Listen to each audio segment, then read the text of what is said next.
I'm sure that most of you have had a near-death experience.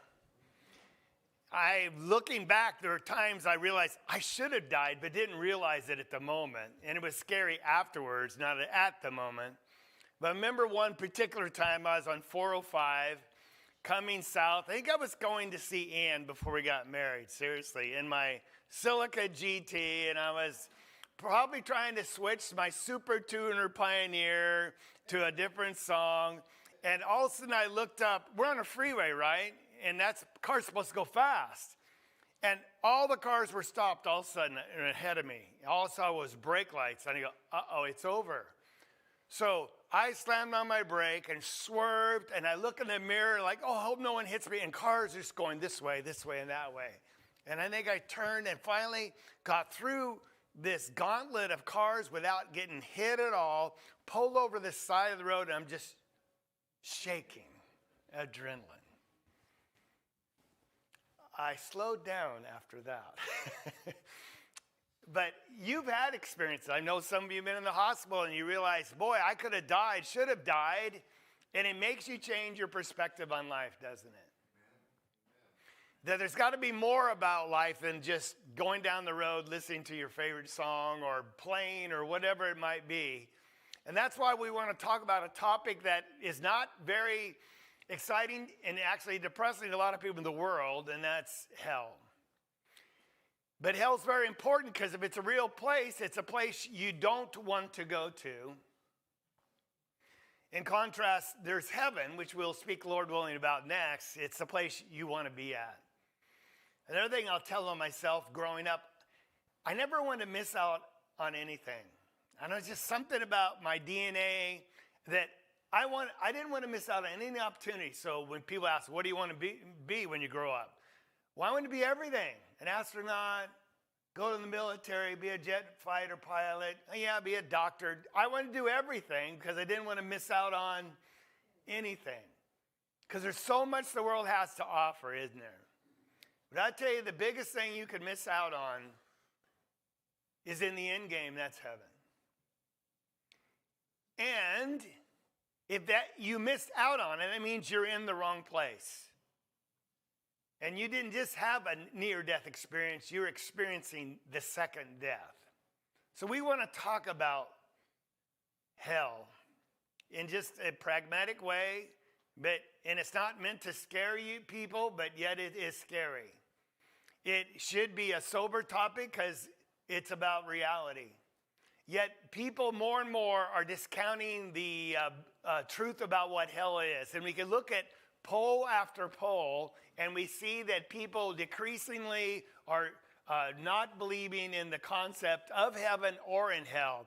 This is a Pew Research, and they have like 58% believe in hell. That's roughly 2/3. 2 out of 3 will believe in hell. That means 1 out of 3 don't believe in hell, and for that matter, even heaven.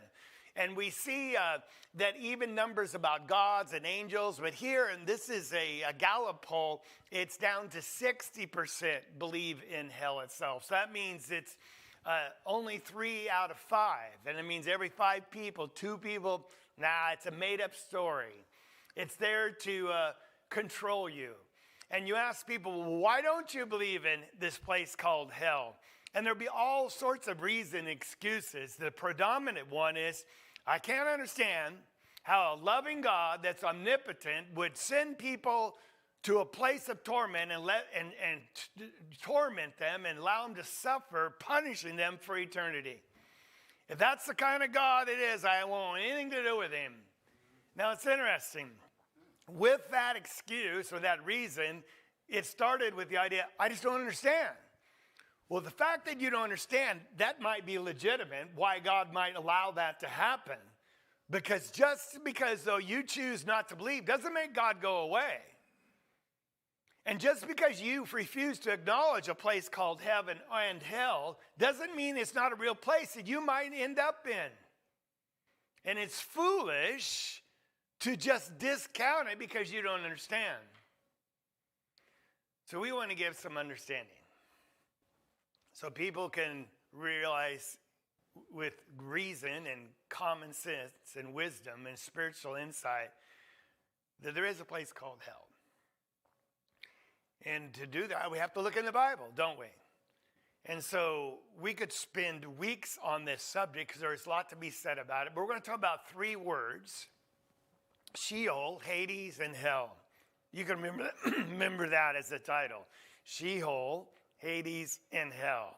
And these words were going to give us a description and help us understand what happens when we die. And not whether we go to heaven or hell, but it'll help us understand what happens when we die. And then we'll look at the first place that you might end up in, and that is hell. So let's look at Sheol. It's a word from the Old Testament. I'm just going to give you a bunch of information. And in the Old Testament, under the Jewish reign, and when they were God's people, the children of Israel, they had interesting concepts and wasn't always certain about what happened when people died. But when we look at Scripture, we can see some pattern emerge. Sheol, the word, is used about 65 times in the Old Testament, and it refers to the underworld. And so when people died, it's a place that they understood that you would descend to. It's always you went down to Sheol. That was the way they would talk about it. And you might go up to God, but it was always down, although Sheol isn't a place that has a physical location down beneath the earth. But that's how they talked about it, just to describe it for our benefit so we could understand it. Sometimes it's translated in different Bibles as the pit, the grave, even sometimes it's called hell, even though there's a different word for that. But when we look at it, it's the place where we're going to find that the wicked find their place, and also the righteous. In Psalms chapter 9, the wicked will return to Sheol, even all the nations who forget God. But we see in Psalm 16, perhaps a passage you might recognize, that David is saying, "You will not abandon my soul to Sheol, nor will thou allow your Holy One to undergo decay." Who is that also used about? Jesus. Remember that. We'll come back to that in a second. And so the wicked would go to this place of the dead. When you die, your flesh would return to the dust of the ground, but the soul or the spirit part of you would descend into what they call Sheol. In Genesis chapter 37, Jacob, when he was shown the coat of many colors dipped in blood, he believed his favorite son was dead. And that's where he said, "Surely I'll go down to Sheol in mourning for my son." He believed that he was going to die out of sorrow, and when he died, he would go to Sheol, but his body would return to the dust of the ground. And so that's what we read when God, cursed the animal, Satan, and the snake, and also put a curse on the land, and also death was introduced to mankind. He said this, "By the sweat of your face," talking to the man, "you're going to eat bread till you return to the ground, because from it you were taken, for you are dust, and dust you will return." So I want you to see this. When you die, the concept in the Old Testament, your body is biodegradable. And your spirit leaves it, the real you, but your body returns to the ground and decomposes and turns to the dust from which it was made. And we could have a science class and look at the body's mostly made up of water and then all the other minerals and components, but it's purely biodegradable, and it's made from the earth itself. But Ecclesiastes, and I invite you to turn, and we'll look at that text because it's important that we read some of this together. That here in Ecclesiastes, we're encouraged to remember our Creator. And it says here, before the silver cord is broken. Now, what does that mean? That's your life that holds your spirit in the body. It's when you expire, when you die. And the golden bowl is crushed. He speaks it so eloquently. And the pitcher by the well is shattered, and the wheel of the cistern is crushed. Then the dust will return to the earth as it was, and the spirit, get this, will return to God who gave it. Remember him. Well, why do you need to remember him while you're still alive and before you die? Because you don't want to miss out. Because there is life after a death. And so we see in verse 12, the conclusion.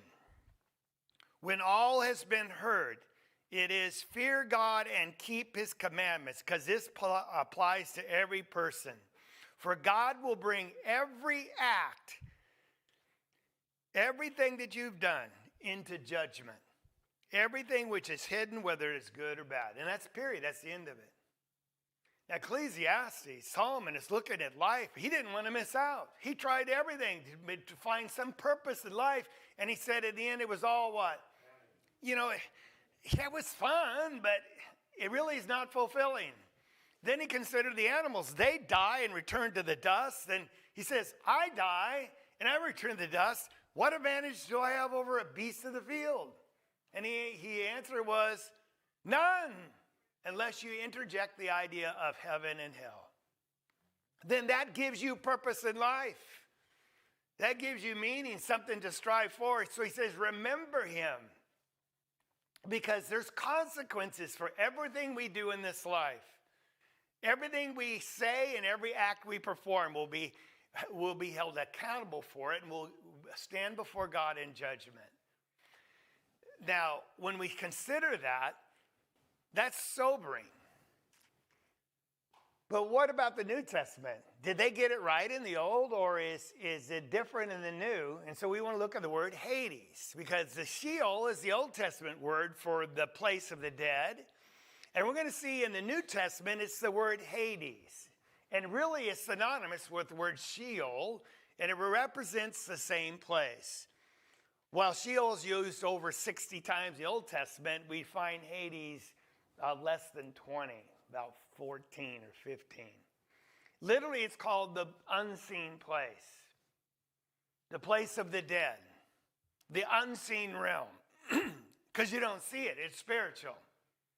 So they took this concept of Sheol and they described it as just, well, it's just where the spirits go in the afterlife, and we don't know where it is because you can't see it. And that would be true, right? We speak about people that have died. They're in a better place. So we acknowledge that they're still alive. We just can't see them. They're in the unseen realm. And that's what kind of confuses us, because we want to see them. We want to know where they're going. And so we do have an idea from the New Testament what happens in that unseen place called Hades. Now, Hades sounds like hell, but it's not hell. Hades is just the place of the dead. All right? And both the wicked and the righteous go, at least before the cross, to Hades, just like Sheol. We find both the wicked and the righteous ended up in Sheol, the place of the dead.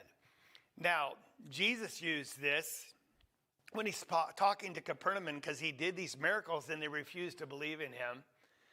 He said, you're not going to be exalted to heaven, will you? No, you're going to descend to Hades. For the miracles that occurred in Sodom, which occurred in you, they would have repented. So if they'd seen what you saw, their heart would have changed and they would have followed and believed in Jesus. But since you do not accept his teaching, you've accepted and chosen to go to Hades. Now, so we know the unbelievers are going to be there. Does that make sense? It's a place of judgment and accountability as well. But here's that text I said, remember when David said, you will not abandon my soul to Hades? It's used in Acts chapter 2 here in verse 47 of Jesus Christ. Because when he died, where did his body go? Into the grave.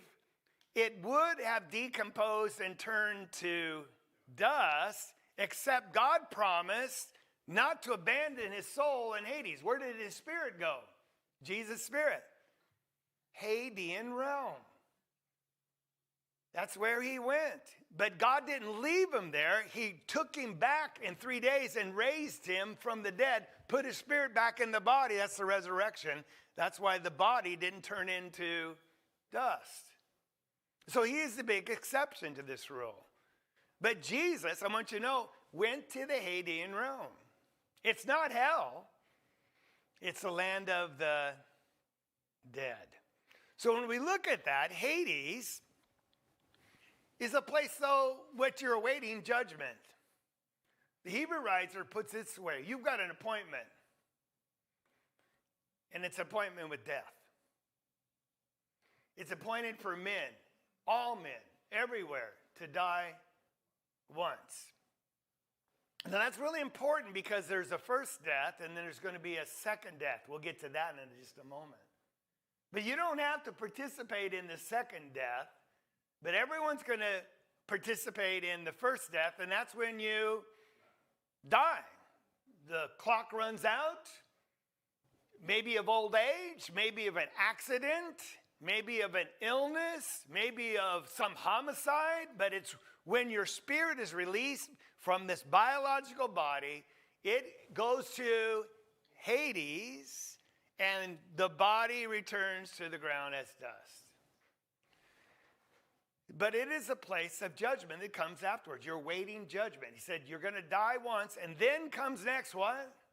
The judgment. Of course, the Ecclesiastes writer Solomon says, you don't want to stay stuck in Sheol and go to the wrong place, but you need to remember him while you're still alive, because you're going to have to give an account of everything to God in the judgment. So the quintessential example of the Hadean realm is found in Luke chapter 16, which we call the account of the rich man and Lazarus. And we want to look at that, not in real detail, but just so you understand what's going on. Here we have two individuals. One was rich, thus he's called the rich man. Imagine that, okay? And then we have a poor man who is a beggar, covered with sores. And the rich man would see this guy by his gate every day when he passed by. So we're in Luke chapter 16, in verse 19. Let's read. There was a certain rich man, he was habitually dressed in purple and fine linen, gaily living in splendor each day. He had the good life, didn't he? And a certain poor man named Lazarus was laid at his gate covered with sores. He had the bad life. Now it's interesting, the rich man is not given a name for our understanding, but God recognizes and calls out by name the poor man. Who's more important, you can tell right now? Lazarus. And longing to be fed with the crumbs which were falling from the rich man's table. Besides, even the dogs were coming and licking his sores. It's a terrible, gruesome type of sight. So poor, so hungry, and so unable just to fend off the dogs who were licking his sores. Now it came about that the poor man died, and he was carried away by angels. Isn't that amazing? Angels. To where? Abraham's bosom. And so God has recognition of this man because of the life he lived, and he's carried away to Abram's bosom. And this is a place of comfort we're going to see, and it's where obviously Abraham is, but it's in the realm where Abraham, and it's where the righteous are in Hades. And so that'd be that realm over here, okay? Then it doesn't tell you how the rich man got where he was going, but it says the rich man died and was buried, and in Hades he lifted up his eyes. So he died, and all of a sudden he's over in Hades. It's still the land of the dead, but in a different compartment, if you would. A different location in the Hadean realm. You can't think physical because it's a spiritual world, but we're talking about geography as though does have physical location, right? Just so we can understand it. So Abraham and Lazarus is over there. He finds himself here in Hades. He lifted up his eyes, and what does it say in verse 23? Being in torment, he saw Abraham far away in Hades, and Lazarus was in his bosom, his protection. So he cries out. Now, Again, I don't know how it was, but Abraham, right? Have mercy on me and send Lazarus that he may dip the tip of his finger in water and cool off my tongue, for I'm in agony in this flame. Now, was there real flame in this spiritual realm called Hades? Say no, okay? No. But is he in agony? Yes. Is he being tormented? We'll ask why and answer that later. And who's doing the tormenting? All right? Why does he use the word flame? Because we cannot understand the spiritual torment that exists when you're separated from God. And so the Holy Spirit and God chose to use physical words to describe that kind of agony. And perhaps the worst pain you can have is a 3rd-degree burn. Not just a minor burn, a sunburn, but when you blister and the flesh comes off, it's the most painful thing that I understand. And he still uses that type of figure of speech to describe the kind of pain he's in. Now, what's amazing here is the rich man saw Lazarus every day, and he's begging, I just want a crumb. Give me your garbage. And what did he do? Walk on by. Now it's reversed. He sees Lazarus. He says, send Lazarus. What the audacity? Don't you have any? He should be pleased, not a command. You never helped him, and now you want him to be ordered to come and comfort you? There's been no change of heart, has there? But Abraham said, verse 25, child, remember that during your life you received good things, and likewise Lazarus bad things. But now he's being, what's the word? Comforted. And you are in agony. There's a consequences for our actions and how we conduct ourselves on this life. And I will suggest to you, God doesn't send you to a place of torment. You choose to go there. And it's a proper result and a just result of your choices while you made on the earth.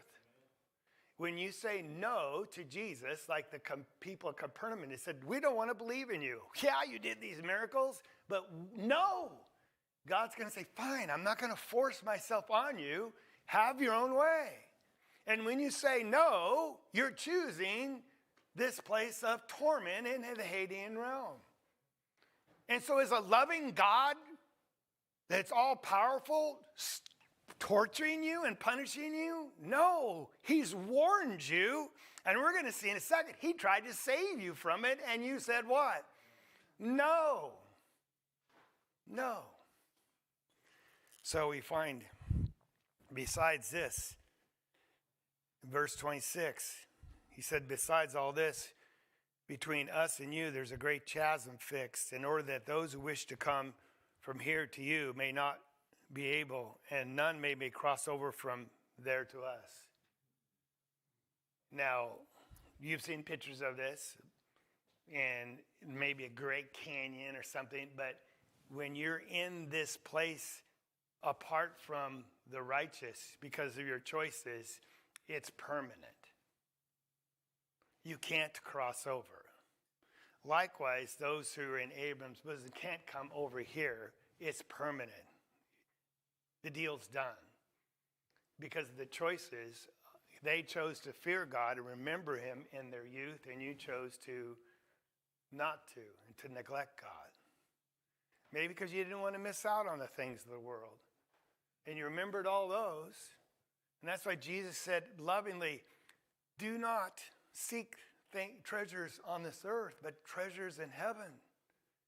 Because you'll really miss out. Because wherever your heart is, that's where your love's going to be. And whatever you seek, that's what you're going to love first. He tried to warn, he tried to keep people from going to this place, but most will not listen and most will say no. So Hades is the realm of the dead, both the wicked and the righteous, awaiting judgment. Now, when we go on, we just can conclude that this, again, is a place of a fixed and permanent place. But now we want to talk about the word hell, because Sheol's the Old Testament word, right, for the place of the dead. In the New Testament, they use the word Hades, and it's literally the land of the unseen. But then we have the word hell. It's only used 6 times in the New Testament. It's not used frequently, but it's a word that we have to understand because it's a real place and it really exists. It comes from a word, Gehenna. Have anyone heard of the word Gehenna before? So we'd have to tell you a little backstory. In the Temple Mount, Jerusalem was built on a mountain, if you would. It's a hill, and it's surrounded by hills. But there's valleys or ravines on either side, and one was called the Valley of Gehenna. In Leviticus, when God said you get to the promised land, do not allow your children to pass through the fire of Molech. Well, what's that? There was this God that we see in 1 Kings that actually the people got so far removed from God, they didn't remember him, and they were following the gods of this world. They were sacrificing their children by offering them in fire to this god called Moloch in the Valley of Gehenna.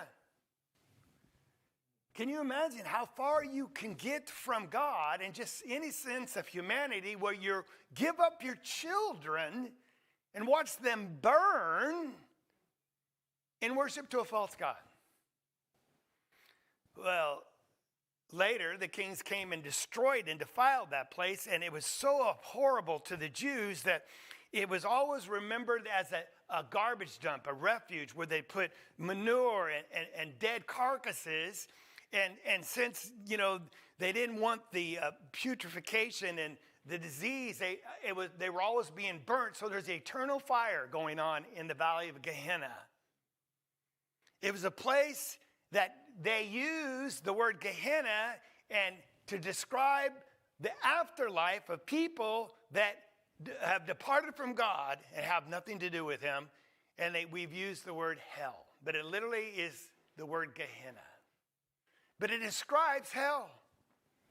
It describes a place of stench, of fire, of putrefaction, of the worst kind of environment you can imagine. That's the word that Jesus chooses to use to describe the final place after judgment of those who have denied him. So that's the word Gehenna.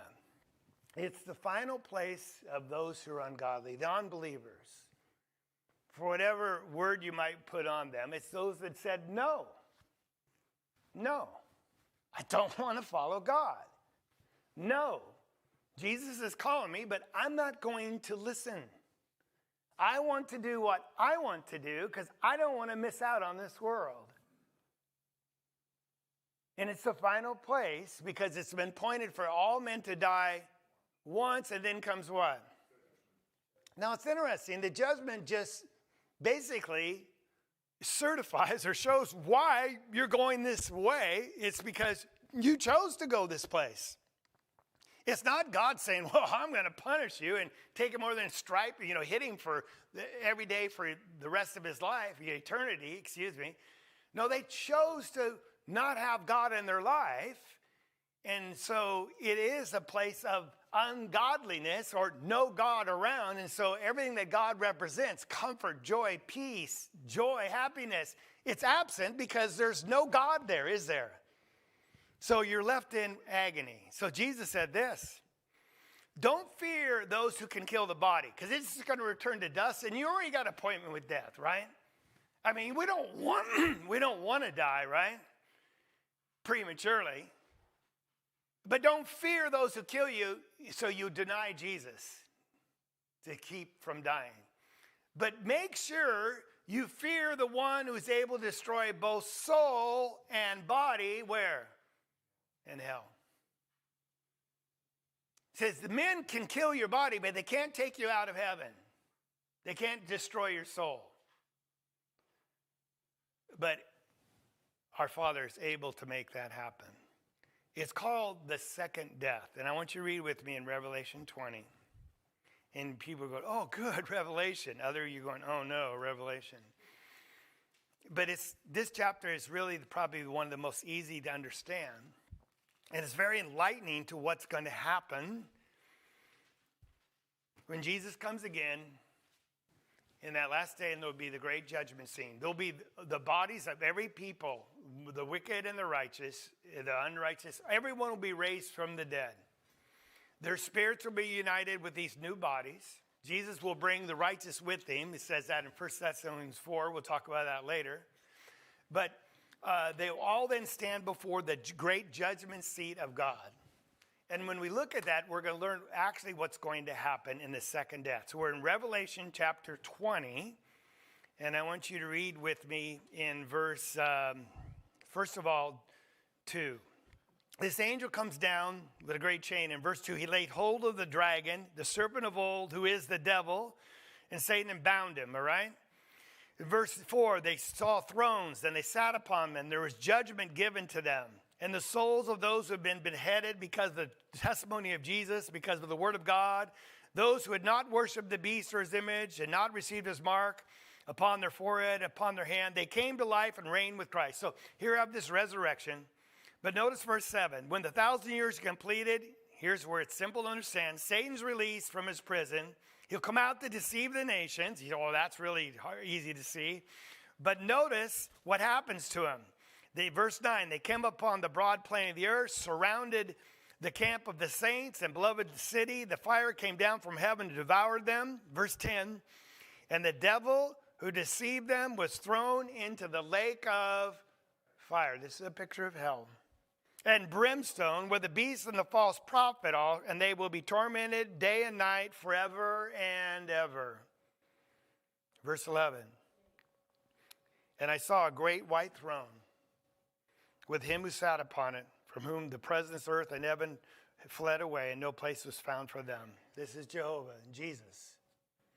Verse 12. I saw the dead, the great and the small. That'd be Lazarus and the rich man, standing before the throne, and books were opened. And another book was opened, which is the book of life. And the dead, that's the great and the small, the righteous and the wicked, were judged from what? The things which were written in the books, according to their deeds, which they did while they were on the earth. That's you and I today. Now, is it a literal book? No, but does God have an account of everything he's done in his heart and in his mind? Yes. And we're going to have to give account for how we lived our life on this earth or chose to live it. Verse 13, the sea gave up the dead which were in it, and the death and Hades gave up the dead. So Hades is a temporary place, right, of the dead, and everyone's going to leave that. It's going to give them all up, and they're going to stand before the throne of God. And death and Hades gave up the dead which were in them, and they were judged, every one of them, according to their deeds. And death and Hades were now thrown into the lake of fire. Who's already there? Satan. Now death is destroyed. There's no more death. Hades, that place of the unseen, it's thrown into, and that includes all the people that were not rescued out of it. I'm talking about the rich man, right? Verse 15, if anyone's name was not found in the book of life, when we come to Christ, what happens? Jesus writes our name in that's Luke chapter 10, verse 20. Anyone's name who is not found in the book of life, he was thrown into the lake of fire. There's the second death. It's eternal separation from God. The first death is when we die and we're separated from this world. Actually, before that is when we sin, we're separated from God spiritually. But the first death, we all have to participate in. That's when the spirit is separated from our body. We go into the Hadean realm, and we'll talk about what changed there next time. But in the judgment, those who had a faith in Christ and have been following him and abiding in him, as he talked about in 1 John, practicing righteousness to the best of their ability, they're going to hear, well done, thou good and faithful servants. Enter into the joy of thy master. The rest, who said, I didn't want anything to do with you, the Lord said, have your own way. And they're going to be cast away into the lake of fire. Now, I just want you to have some of the words, and the lesson will be yours. Because hell This second death, it's a place that's described by Jesus as unquenchable fire. Matthew 13, it's called the furnace of fire, and there's a weeping and gnashing of teeth. That's this wailing because of extreme grief. Mark 9 says they'll go into hell. There's unquenchable fire, and he says 3 times in that text, where the worm never dies. And that's a picture of decomposition and rotting. Have you ever seen a dead body? And there's maggots and worms all over, and the stench is just terrible. That's the valley of Gehenna we're talking about, right? All those corpses and bodies of animals that are rotting and burning. And then Peter calls it black darkness. You could be out at night and it's dark, but if you raise your hand, you can still see your hand because there's all this light pollution and lights from the moon and from the stars. But what's black darkness?